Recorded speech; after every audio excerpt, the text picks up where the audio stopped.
Kodoro Yorùbá tẹlifíṣàn.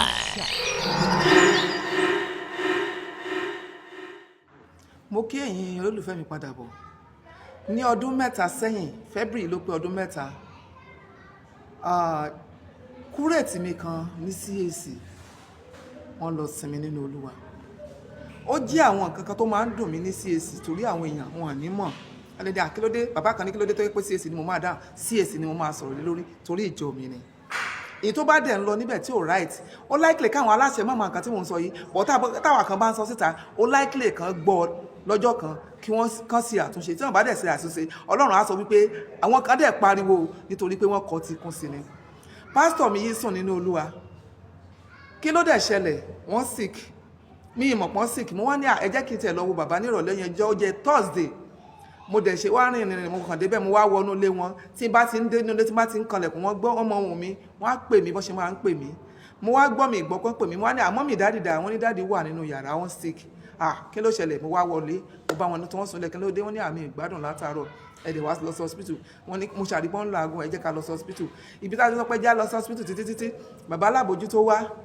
English Assembly pastor náà dé bá wa níbẹ̀. Bàbá wa ní ṣé ọ́sà náà ni ó ṣe tó bẹ́ẹ̀ wá ní ó yá ó lè po ògì tútù mu. Wọ́n po ògì tútù wọn mìíràn. Ọ̀rọ̀ ilé yìí ni mo ṣe ń wo ojú kíní lọ ẹ lọ ra omi wá mo set IV fluid fún wọn náà.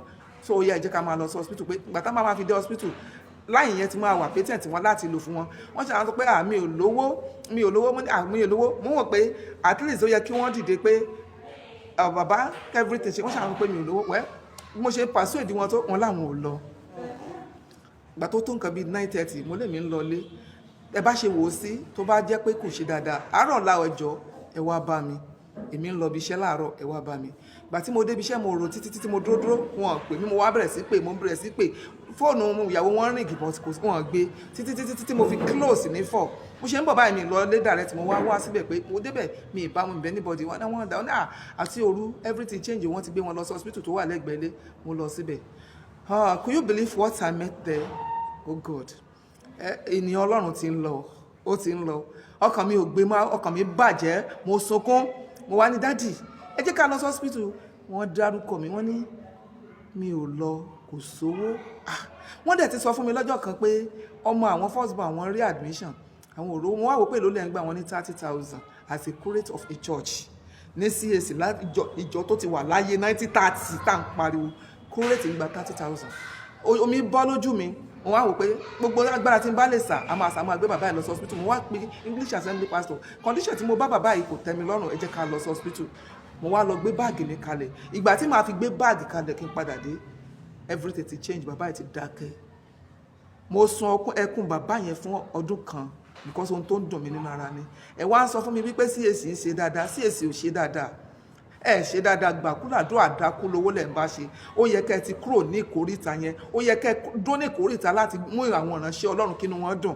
Tí a bá gbaṣẹ́ ìránṣẹ́ kò ní ká gba ìyà bẹ́ẹ̀ ni mo sọ fún yín. Ẹni tó bá gba iṣẹ́ Ọlọ́run ẹnìkan sọ fún mi pé ìgbà tó ń gbaṣẹ́ ìránṣẹ́ ìgbà yẹn lòun tó gbádùn àgbà tó gbaṣẹ́ ìránṣẹ́ tó ń gbádùn àwọn tí ò wá gbádùn ńkọ́ so wọ́n gba tiwọn sí ìyà àsìkò tó yẹ kí àwọn ìránṣẹ́ Ọlọ́run C.A.C jẹ ìgbádùn. So pásítọ̀ tó ń gbowó kò lè tọ́yàwó kò lè tọ́jú ìyàwó kò lè tọ́jú ọmọ. A lot of comment ni mo gbà ẹnìkan sọ̀rọ̀ wípé látijọ́ tóun ti fi ọkọ òun ẹrù wọ ọrùn débi pé kò sí owó kankan pé òun jẹ́ victim. Ọ̀pọ̀lọpọ̀ obìnrin ló ń pè mí tán jẹ́ ìyàwó pastors tó yẹ pé ìyà lọ́wọ́ ọkọ wọn ń jẹ. Àwọn míì wá mi wá sílé àwọn míì pè mí máa nǹkan pè mí láti Ondo State. Ó ní superintendent tán fún un ní zone ó ní 30,000 ni wọ́n fún bàbá yìí ó nígbà tó ń débẹ̀ àsìkúrètì lòún raise owó bàbá yìí sí 60,000. Ó lóun gangan òun tiẹ̀ wá gbà kankan mọ́ because kò sówó tán máa fi sanwó tòun òun ò gbà kankan mọ́ but thank God pé teacher lòun òun ò fi ṣe teacher kalẹ̀ òun sì ṣe teacher ni. Ẹ̀yin ọ̀dọ́ ṣe ti gbọ́ mi wọ́n ní ẹ fi iṣẹ́ lẹ̀ Ọlọ́run pè yín iṣẹ́ Ọlọ́run ò ní bàjẹ́ ṣe rí iṣẹ́ rẹ̀ tá yóò fi parẹ́ sẹ́ iṣẹ́ rẹ̀ ò ní bàjẹ́.